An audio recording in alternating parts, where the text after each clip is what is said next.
Hi hello ನಮಸ್ಕಾರ ವೀಕ್ಷಕರೇ, ನಾ ಅನ್ಮೇಶ್ ನಾಯಕ್. ವೀಕ್ಷಕರೇ, ನಮ್ಮ ಐ ಮಸ್ಕಿ ನ್ಯೂಸ್ ಚಾನಲ್ ನೋಡ್ತಾ ಇದ್ರೆ ಸಬ್ಸ್ಕ್ರೈಬ್ ಮಾಡಿ ಅಂತ ಹೇಳ್ತಾ ವೀಕ್ಷಕರೇ, ಅಂಡ್ ಇವತ್ತು ಮಸ್ಕಿ ಪಟ್ಟಣದಲ್ಲಿ ಕಾರ್ತಿಕ ಮಾಸದ ನಿಮಿತ್ತ ಮಸ್ಕಿ ಪಟ್ಟಣದ ವಿವಿಧೆಡೆ ಏನು ಕಾರ್ತಿಕ ದೀಪೋತ್ಸವವನ್ನು ಸಡಗರ ಸಂಭ್ರಮದಿಂದ ಆಚರಣೆ ಮಾಡ್ತಿದ್ದಾರೆ. ಪ್ರತಿಯೊಂದು ದೇವಸ್ಥಾನದಲ್ಲಿ ಬೆಳಗ್ಗೆಯಿಂದಲೇ ವಿಶೇಷ ಪೂಜೆ ಪುನಸ್ಕಾರ ಜರುಗ್ತಾ ಇದೆ. ಅಂಡ್ ಸಾಯಂಕಾಲದ ವೇಳೆ ಒಂದು ದೀಪದ ಅಲಂಕಾರದೊಂದಿಗೆ ವಿಶೇಷ ರೀತಿಯಿಂದ ಕಾರ್ತಿಕ ದೀಪೋತ್ಸವನ ಆಚರಣೆ ಮಾಡ್ತಾ ಇದ್ದಾರೆ. ಅಂಡ್ ಮಾತಾಡ್ಸೋಣ, ಏನೆಲ್ಲ ಹೇಳ್ತಾರೆ ಕೇಳೋಣ ಬನ್ನಿ.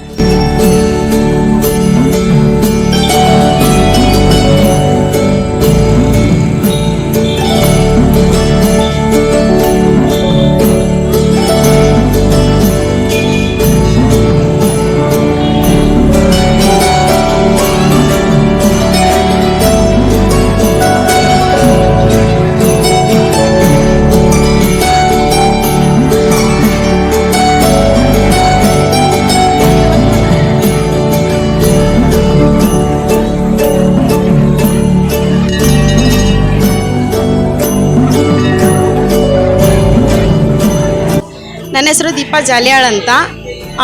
ಪ್ರತಿ ವರ್ಷದಂತೆ ಈ ವರ್ಷನೂ ಕಾರ್ತಿಕೋತ್ಸವ ಚೆನ್ನಾಗಿ ಮಾಡ್ತಾ ಇದ್ದಾರೆ. ಬೆಳಗ್ಗೆ ಎಲ್ಲ ವೀರಭದ್ರೇಶ್ವರ ಅಭಿಷೇಕ, ರುದ್ರಾಭಿಷೇಕ ಎಲ್ಲ ಪೂಜೆ ಪುನಸ್ಕಾರ ಎಲ್ಲ ಮಾಡಿ ಮಧ್ಯಾಹ್ನ ಎಲ್ಲ ಊಟ ಪ್ರಸಾದ ಅನ್ನ ಪ್ರಸಾದನೆಲ್ಲ ಮಾಡಿದರು.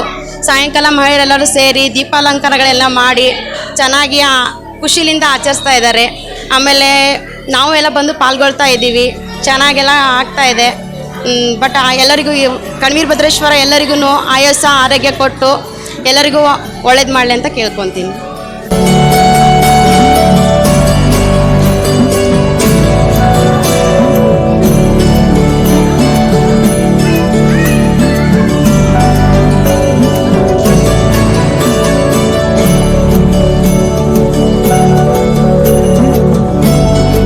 ಪೂಜೆ ಪುನಸ್ಕಾರ ಮುಂಜಾನೆ ಅಭಿಷೇಕ ಇತ್ತು, ಎಲ್ಲಿ ಸೆಟ್ ಏರ್ಸೋದು ಎಲ್ಲ ಪ್ರತಿ ವರ್ಷ ನಮ್ಮನೆ ಮಾಡ್ತಾರೆ. ಅದ್ರಂಗೆ ನಾವು ಮಲೆಯಿಂದ ಸೇವೆ ಮಾಡೋರು ಪೂಜಾರರು ನಾವು.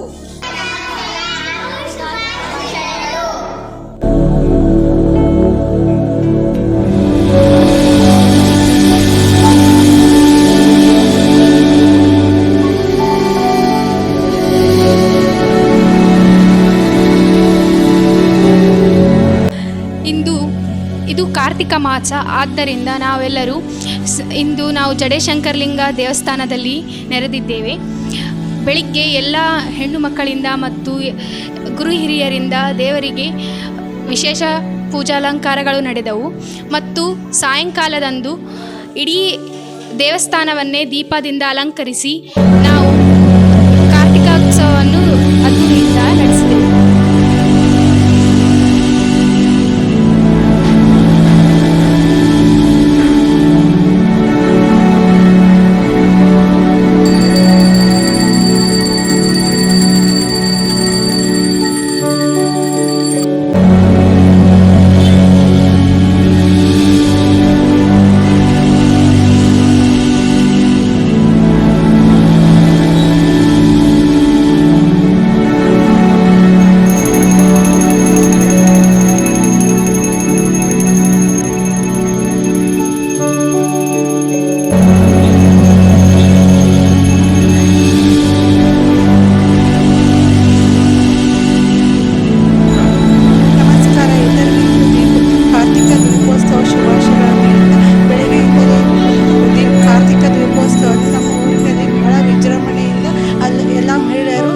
ದೇವಸ್ಥಾನದಲ್ಲಿ ಅಲಂಕರಿಸಿ ಎಲ್ಲ ದೇವಸ್ಥಾನಗಳನ್ನು ಸುಂದರವಾಗಿ ಅಲಂಕರಿಸಿ ಇನ್ನು ಮಹಿಳೆಯರೆಲ್ಲರ ವಿಜೃಂಭಣೆಯಿಂದ ಸಾಯಂಕಾಲ ಕಾರ್ತಿಕ ದೀಪೋತ್ಸವವನ್ನು ಚೆನ್ನಾಗಿ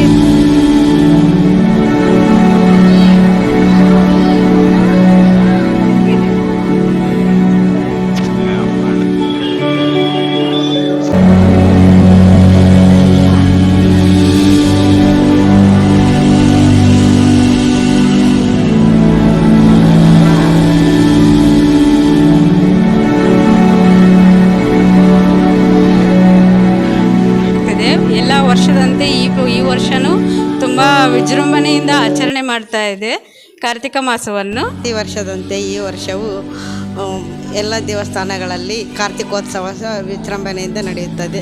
ಎಲ್ಲ ದೇವಸ್ಥಾನಗಳಲ್ಲಿ ಪ್ರಸಾದ ಇರುತ್ತದೆ. ಮತ್ತು ಎಲ್ಲರೂ ಬಂದು ಸಾಯಂಕಾಲ ಹೊತ್ತಿನಲ್ಲಿ ಬಂದು ಎಲ್ಲರೂ ದೀಪ ಹಚ್ಚಿ ತಮ್ಮ ತಮ್ಮ ಭಾವನೆ ತಕ್ಕಂಗೆ ಎಲ್ಲರೂ ನಮಸ್ಕಾರ ಮಾಡಿ ಇದು ಮಾಡಿ